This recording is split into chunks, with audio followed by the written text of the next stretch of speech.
crowds, what else? That's enough. That's enough, and that's a lot.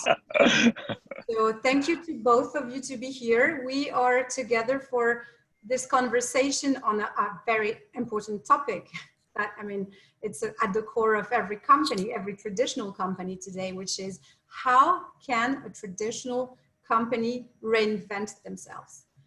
So we put it like, how can an old body, sorry for that, but you know, seek for disruption? No, JC, you're not an old body. Anyway, so to warm up this conversation, and if you agree, I wanted to start, guys, with a poll. So many of us are here, so everyone is now supposed to work. 2 questions now that we can put on the screen, maybe, and you just have to click and answer immediately. So the first question, as you're gonna see, is, do you think that your company today needs a deep transformation?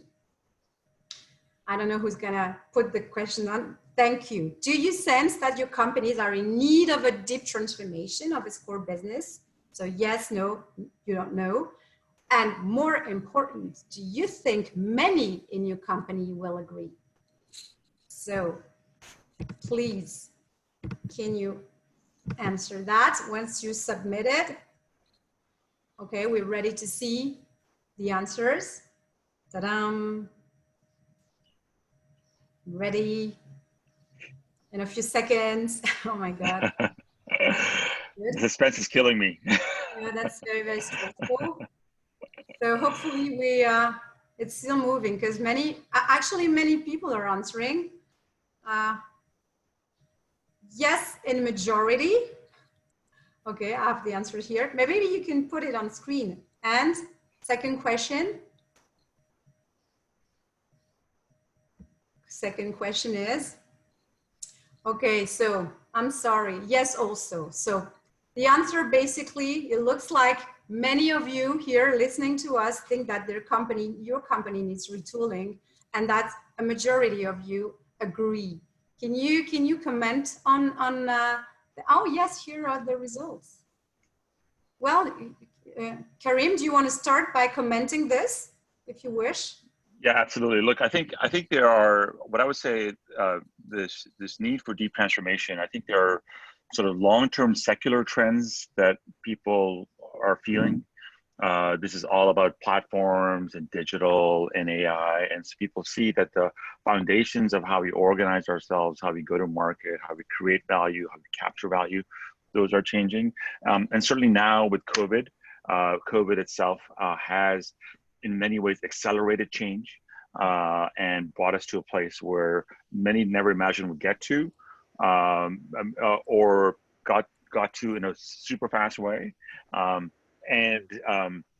heartened by the fact that people think that many agree, because I think there's also a little bit of like, I wish the good old days were back as well around COVID. And I think, but I do think that, you know, many enterprises are now faced with doing things they've never done before, doing them in ways they've never done them before, and are rapidly rethinking what transformation looks like for themselves. Mm-hmm. Okay, thank you, Karim. JC, do you have? Yes, building on Karim's word, I would say this is the time for 2 great traits of leadership: humility and courage. Humility, because the magnitude of changes around us is calling for humility, which is stepping back and realizing that what brought us here will not bring us there, and that most of our models require deep transformation. And courage to call that out. And that's the role of leaders, to stand up, show direction, and call out what's necessary, bringing that in the context of a long-term vision for the company. So super glad to see those results and not totally surprised. Absolutely.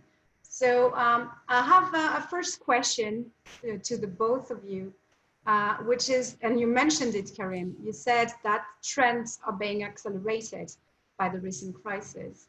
And I would love for you to elaborate on this. What trends do you see being accelerated? Yeah, if I may, I'm just going to share one slide. I'm sorry, as a faculty professor, sure. There's always some slide I need to show. Professor Lakhani. Yeah. So look, I think what the long-term trend is the following, and I'll connect it also the short-term trend, right? What you have happening in front of us are digital businesses that grow at an exponential rate, right? And traditional businesses that go at a slower rate and often flatten out in their capacity to be able to create value. And what's happening in a range of industries, we compare Marriott to Airbnb, Ford to Waymo, HSBC to Ant Financial, are that these digital businesses scale better, right? They offer more scope, right? They learn faster than traditional product-based businesses, traditional organizations. And this is a collision that we see happening in a range of industries.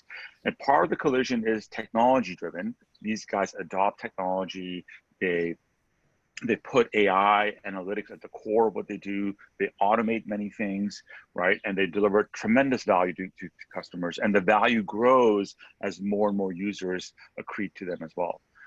And they're faced with, you know, incumbents. Incumbents are faced with these guys with, you know, less investments in technology, less view of how you can bring analytics to the core, but really also an organizational structure in many cases that is highly siloed. Right, that's how we're sort of showing this, that they're both, the technology infrastructure is different, but the organizational infrastructure is very different as well. You know, I put Harvard at fault. Like, you know, we're the oldest corporation in America. We're the first corporation formed in America. We're 400 years old, right? And our business school, 110 years old, right? We have organizational silos. We have an MBA silo, an exec ed silo, a publishing silo, an online silo. There's no data sharing. You know, if you take a course with us and you also read an HBR article, I have no idea that you read my article and also you know, done this course, right? Or if JC comes in and speaks to us, I would like to know what he's read from HBR, right? I have no idea that would ever be the case. And so this collision is what we're faced with over and over again. And this collision is driving, you know, what we think is these transformations in how you do business model, how you create value and how you capture value, and your operating model, how you drive scale, scope, and learning, how you serve more and more customers, how you offer them many things, and how you innovate. So one last thing for me to bring this together. This collision, you know, is, again, it's been long-standing for the last decade. Different sectors in the industry and industries have faced them, you know, retail, for example, and so forth. But this is also the COVID collision we're facing today. If you replace digital business with the COVID virus, this is an exponentially created system, right? The COVID virus grows exponentially. And when we talk about flattening the curve, what we're thinking about is, how do I minimize this curve so that we don't hit the capacity of our hospitals, don't hit the capacity of our healthcare systems? And what happened with COVID? People denied it, you didn't see it happen, because us as human beings, us as business leaders, don't actually have good experience with exponential systems. Society does not have good experience with exponential systems, and that's what's happened. So both the short term and the current broader technological trends that we see are pointing to collision across the board. Wow, that's interesting. I would have seen the curve much more exponential than linear, no? I don't know, JC, maybe you, what's your vision on this acceleration? I wouldn't even dare commenting on a Harvard professor chart, but oh, come on! I'm just building the from the ground experience, which is, I think this notion of acceleration, of magnifying, is absolutely what's happening. And I think as a curious leader, what we are all doing is probably watching the trend, but then our mind is already in the so what. Where is that bringing us? And I just wanted to bring 3 examples. It is very clear that e-commerce is exploding. So US retail went from 16 to 26% online in 3 months. And it had taken 10 years to go from 5 to 16. So that's acceleration. But the real question is not digital commerce, for me, it's digital life. So in this lockdown world, we've seen people informing themselves, distracting themselves, searching, buying, all of that online, including generations that we thought would be reluctant to or would never adhere. So we have entire new generation blocks that have plunged, adhered to the digital life. And that's what we are facing as companies. Proven brands. So the past 5 years were about old good brands are dead and only insurgent brands are winning. And guess what? Some proven brands are very successful in the current time, because in an uncertain time, consumers are looking for reliability, security, tradition, and they're looking for what's safe. But the so what's there is, how can those brands remain relevant in the coming 18 months and post when we all have treatment, vaccines, and the proper solutions. So there is a huge relevance, and having been successful for 3 months does not mean that those brands have regained forever their relevance. And finally, short-term, home delivery of everything. You can home nearly deliver everything in a large part of the world. The true question behind that, the true so what for the businesses is the omni-channel. Omni-channel did not exist. 10 years ago, we all thought that e-commerce would wipe out brick and mortar. Guess what? The winning models are the ones that combine this omni-channel, i.e. provide consumers with a seamless, fluid experience across channels. Being I order online, I can take things at curbside or takeaway, or it can be delivered home. Which ones of our businesses are ready for these 3 parameters? For a full digital life, offering relevance in 18 months, and being fully omni-channel? My answer to, in my case, is none of them are fully ready today, which is why we talk about transformation. Have you seen as customers, the both of you, companies executing this well, like this omni-channel you're talking about? Who would you name that is exemplary, according to you, doing this well, the customers? Karim? Look, I think many companies, initially had a 2-mode system, right? There's the online system and there's the offline system, and there was very little interaction amongst them. And now it's the hybrid omni-channel that JC is talking about. That's exactly what basically exists. One of my favorite companies is Peloton, right? So if you think about Peloton, they're and compare it to SoulCycle, right? They have figured out how to do scale, right? Their classes, it's a physical product. You have to buy the product, or you can buy the app and then work out yourself. So for our viewers who might not know Peloton, maybe you can explain that. Oh, sure. Yeah, Peloton is basically an exercise bike system with a giant screen. And think of it as Netflix for fitness, right? They have all these pre-recorded sessions for all types of exercise, but also live exercise too. So they stream a live exercise as well. And what's interesting about Peloton is that they try to give you both those experiences. They have their own studios, but also you can have your own studio in your gym, in your home. And you can take classes live with others, or you can take pre-recorded classes also with others. And like a Peloton class I recently took had 20,000 people, right? A spin class with 20,000 people. You can't imagine that scale at your local spin cycle studio. And so what's interesting for me, right, is this omni-channel view, right? Like they're no longer making the distinction between online and offline. Right, everything is connected, and then you want to be for the customer where they want you, right? But at the moment, many of us are bimodal, right? Like again, our MBA program is separated from our online program, right? And bringing those 2 contents together is very difficult because we do change perceptions, change minds, and that's part of the real challenge, but also the excitement that I think many of us see in front of us. JC? No better. No better To explain. I think it's still the real best in class is still to be invented. And of course you could go for the easy Apple, which is you're known, you come to the store, you give your Apple ID, people know what you have bought, etc., etc. So far it was one of the best in class of truly omni-channel. I think the true new omni-channel needs to be reinvented, the new best. So I would refrain and rather try to invent it versus give a name now. Yeah, which I think, which is so interesting, which I think is where there's huge opportunity, right? And I think the advantage is towards incumbents. If you can actually figure this out, right, and you can let your imagination go and say, how do I meet the customer? Not how they meet me, but how do I meet the customer where they're at? I think that's the exciting part that is in front of us. But this, I agree, I fully agree, but this requires in traditional cooperation a real deep change of mindset, I assume. So that's going to lead me to my second question, which is how can concretely a traditional organization, which is an old body, I mean, like Harvard, 110 years or 20, like same for Mars, how can such antique, I mean, traditional corporations seek disruption and create new value. Can I jump, or do you want to? Let me jump, because I'm 1 year younger than Karim. Mars is 109 years old, so very much younger. I love the fact you call us antique. I go for classic, but I like antique a lot. I feel so embarrassed to have said that. No, I love saying that. I'm going to use that here, antique.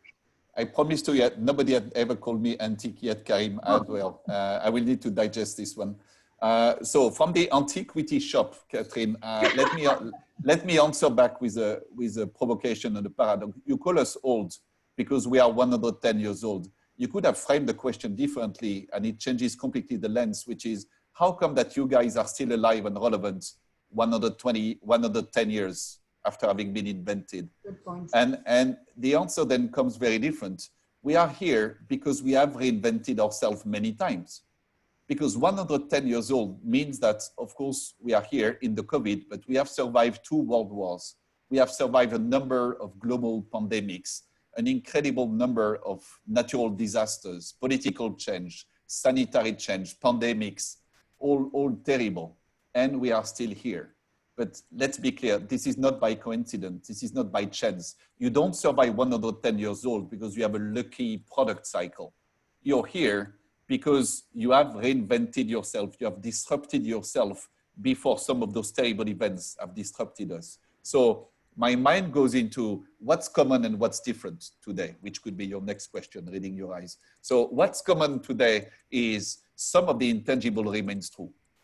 You want to have a crystal clear strategy. The biggest efficiency lever in companies is clarity, and it's sometimes underlooked. Then you want to be extremely clear. You want to have a right portfolio, a relevant portfolio, and have the courage to make the portfolio shifts that you need to make before it becomes too late, basically.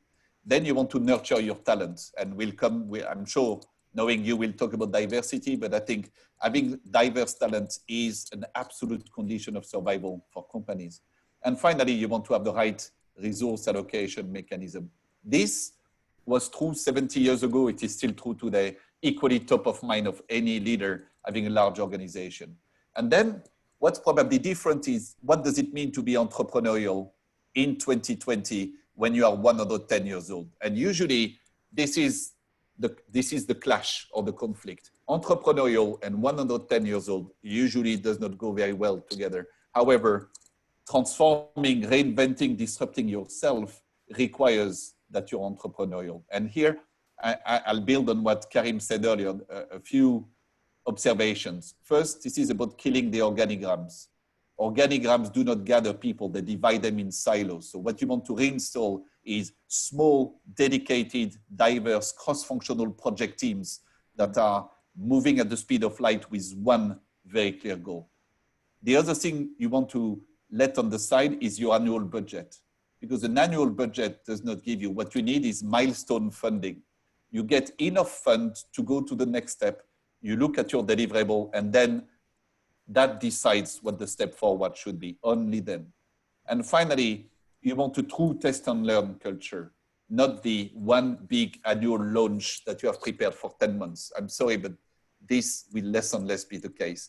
Agile test and learn with very quick consumer feedback loop so that you reduce the concept to market time. If you manage in large, old organization to bring back those entrepreneurial features, I think it's a question of mindset and leadership. It's leadership time, it's innovation time. You can reinvent yourself.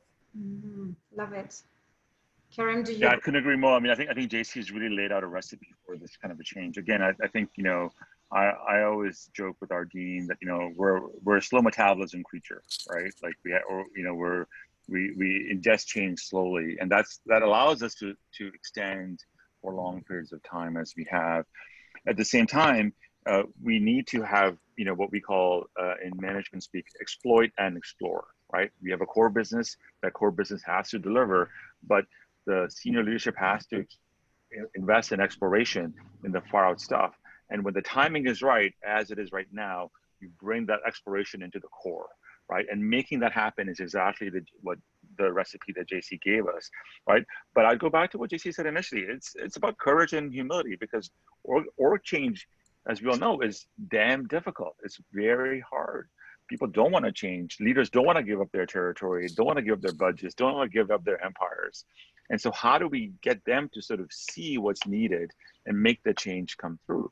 Very difficult, but I think part of the reason why our organizations have survived for so long is because some leaders in the right moments made the change necessary to do that. And I think what's happening though this time is that all leaders are now facing these choices today, right? It's not just in one sector or one industry or one geography. Around the world, all leaders are being faced with the same choice about how do you innovate, how do you bring this exploration stuff into your core, and how do you reorganize yourself to make this work. Mm-hmm. The things that JC said, milestone-based payment, how's your CFO going to respond to that, right? How is your accounting group going to respond to that, right?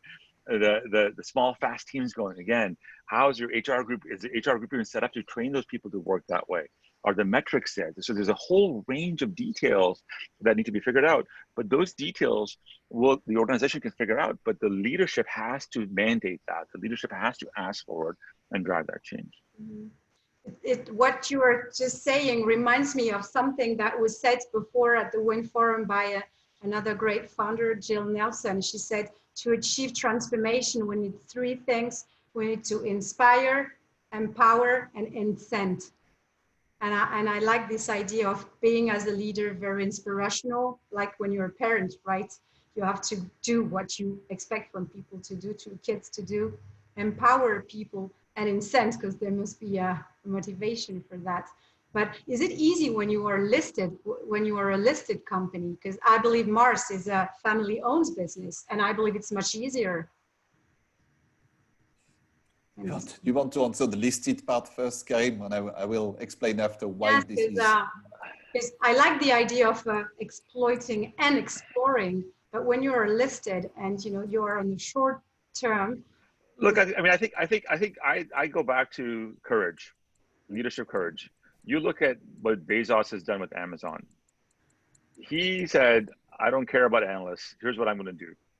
You look at Elon Musk, love him or hate him, he has ignored the analysts and has basically forged a path forward for SpaceX, for Tesla, and all these companies. But they are founders. So I think they are founders. They're founder-led. Absolutely, they're founder-led. But I think there are great examples of professional executives driving this change as well. I really do think that it's a courage story. I really do think it's a courage and conviction story. And I think sometimes in listed companies it's in short supply, right? Sometimes executives, because of various factors of compensation, of executive turnover, we don't have this long view of what's good for the company and what's good for our customers and investing in that. Mm-hmm. And that can drive very short-term behavior. And so, yes, the listed companies do face pressures, but that's why executives get paid the big bucks, right? Executive compensation is through the roof. So let's also get courage as well, damn it, and let's make that work. Mm-hmm. Oh my God, we have many questions popping up. So, JC, do you want to elaborate a bit about being in a family-owned company? Yes.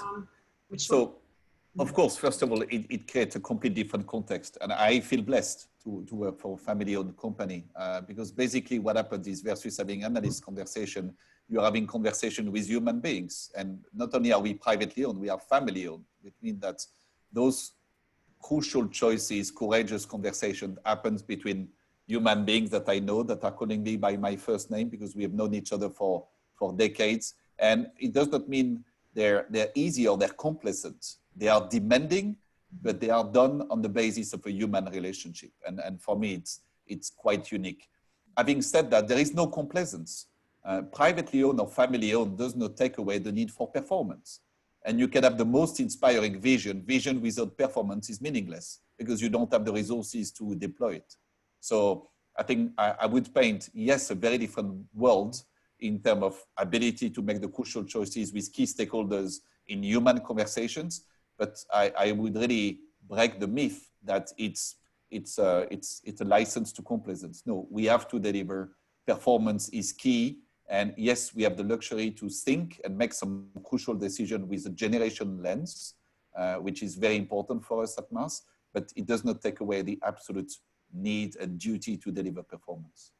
Okay, thank you. I'm going to jump to my last question before taking some of the very numerous questions of the audience. Going to diversity, of course, this is the topic of One Forum, right? You said, one of you, I think it's you, JC, mentioned that diversity was really the absolute condition of survival for a company today. What's the relationship between this diversity and survival innovation? Yes, and I like the fact that you equal survival and innovation, because Yes. for me, innovation is a lever for boosting future relevance and therefore innovation. So I equal that. I think diversities, if I may, is the condition for that. And I would say inclusion is the enabler for diversity. So let me, in a few words, why diversities? Because I think, of course, gender, age, obvious, absolutely necessary, and as well, background, expertise, passport, ways of thinking are equally important dimensions of diversities. Why do they matter? If you think of innovation, innovation is about organized creativity. It's about, like oil and vinegar, it's about the ability to put together the utmost creativity and the utmost rigor and discipline, i.e. a succession of very divergent and very convergent phases. When you think of that, that calls for very diverse profiles, because you want the best of the divergent phases. You want people that are lateral thinker. You want people that are visionary, that can see a future that do not yet exist in any form of shape today and come back. You want people that think totally out of the box. And at the same time, because you know you're about to move into a more converging phase, you want people that say, I need to see where do we start today to go in the future. I need to bring back principles, criteria, and all of that in a fluid manner. So the diversity of how you look at the reality, how do you look at the future, and finally, how do you bridge them with your innovation process is the only thing that can make you different. Mm-hmm. If you only have look-alike thinkers, you will never go with differentiation, which is a key condition for innovation. So that's why it matters so much. And I would just finish by saying, none of that happens by coincidence. So my point about inclusion is inclusion of diversities require hard work, hard thinking, and anticipation. Mm. It happens, for example, I was talking about small cross-functional project team earlier. This means that you don't create an innovation project team simply because by taking the people that are available around. You map the profile and you group the people that bring the level of diversity you mean. And it's the same for a leadership team, et cetera, et cetera. So, well, it requires hard work and good thinking. Good. Thank you. That's awesome. Karim? Yeah, look, there's so much wisdom here, and I encourage you to play back what JC has said, because I mean, I think there's like a hard-fought wisdom here that JC is telling us about diversity. Let me give you sort of a more academic perspective, which totally complements this. So we know that both gender diversity and cognitive diversity is all of these elements of your background, your training, and all that kind of stuff are highly correlated and often directly causally related to good outcomes for innovation. So from a purely innovation process perspective, right, gender diversity and cognitive diversity are really important drivers of innovative outcomes. You participating in innovation process, you need to be doing that. And why is that? Well, innovation depends on problem solving. Problem solving requires people to have a perspective and heuristic, a frame of the problem and a solution approach. And the more different perspectives and heuristics you can gather together on a problem, the higher the likelihood of you being able to solve that problem. It's as simple as that. But there's another story as well, which is really about performance. And performance here is interesting. Some colleagues of mine at HBS have done studies now that show that, you know, product development teams are highly gendered, highly male dominated. So what do? They create products from themselves. So they miss 50% of the market. What do they do? right? Sorry, They Karim? miss, you know, so if a product development team is full of guys, they're going to create products that are suited for guys, Absolutely. right? So basically 50% of the population is completely missed simply by the design of the product development team, right? Those different perspectives and heuristics won't come into play. By the way, this is not just in product development in companies. When we even think about scientific research, the topics that scientists go after are very much correlated with the diversity of the teams that they have in there, right? And so this is a really systematic global social problem that we face, right? If you're a company and you have all dudes doing product development, you should slap them around and say, hire more women, bring them in, and make sure that they're participating in product development. But even in our academic settings, when we're doing research and development, we're basically missing out on half the population, right? And so that drives the agenda for change. And as JC is saying, it has to be deliberate and intentful. You can't just wait for it to happen. You as a leader, leaders have to design for it, think about it, and make sure that this happens.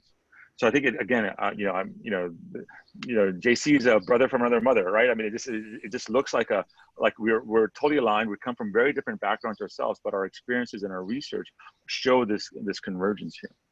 Okay. I can't resist to build. Thank you, first of all, Karim. I'm very happy to be your brother. Illustrating what you said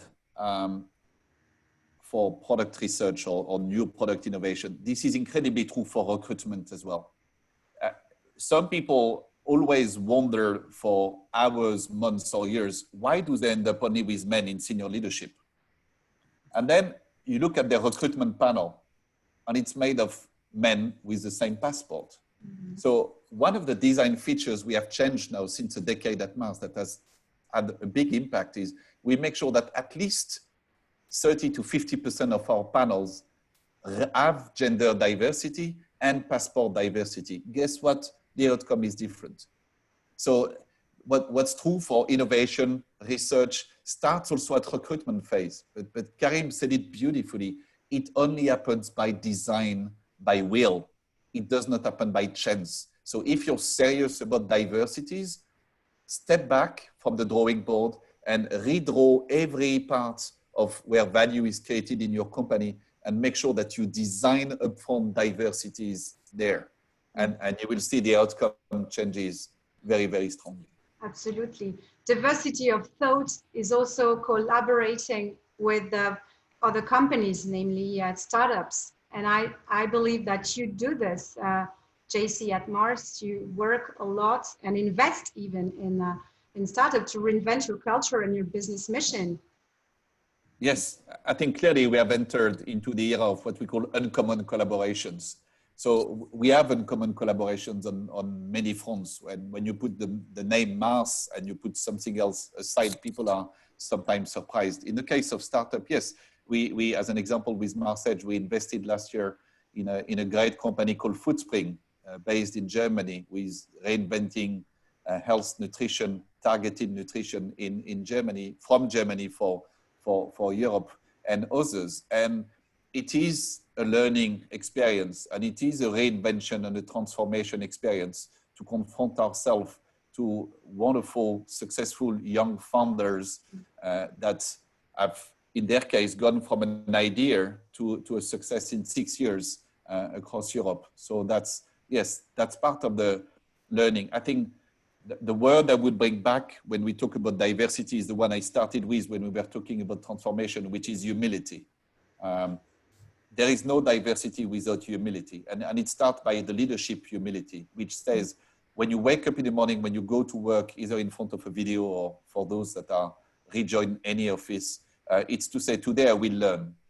And it's not because I'm a senior leader that I own the truth. I think in the current times, no leader can stand up and say, I own the truth, or I know the solution to everything. It starts by saying, only by surrounding myself with different point of views, by provoking some point of views, which is why humility is important. One thing is to listen, another one is to accept. Only when leaders do that, then you come up with a bigger solution than the one you had in your small little head. So that's what's at stake as well. Thank you. Karim, to you. Look, I think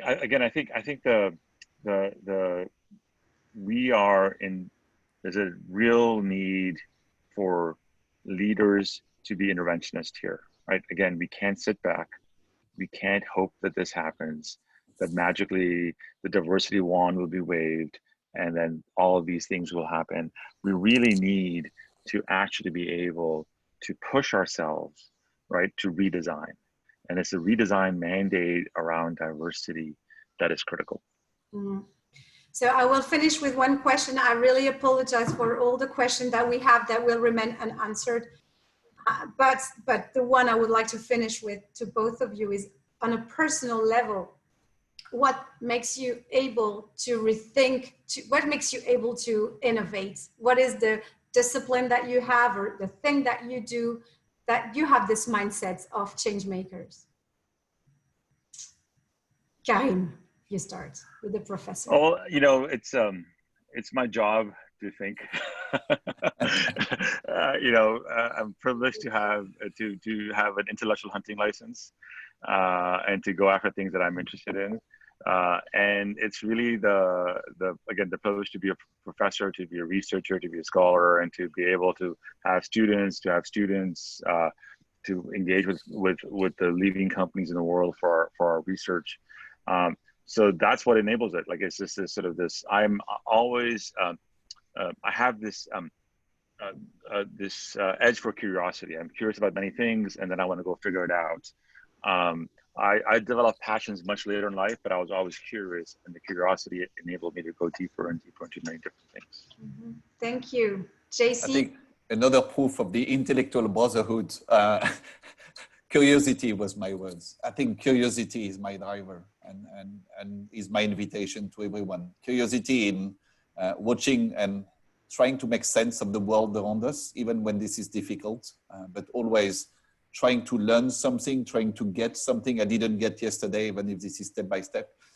Curiosity in people around me, curiosity in consumers, and finally, curiosity in business model, different situation, different innovation.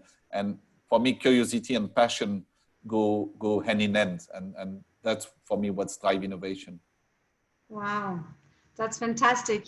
That has been a very strong lesson for me of courage, humility, and curiosity.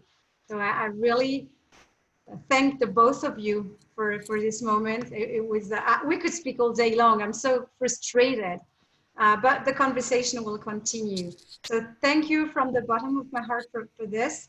I also want to thank our sponsors who make this possible, namely IRI Worldwide, BNP Paribas, Euler Hermes, Vivendi, Nespresso, and La French Tech here.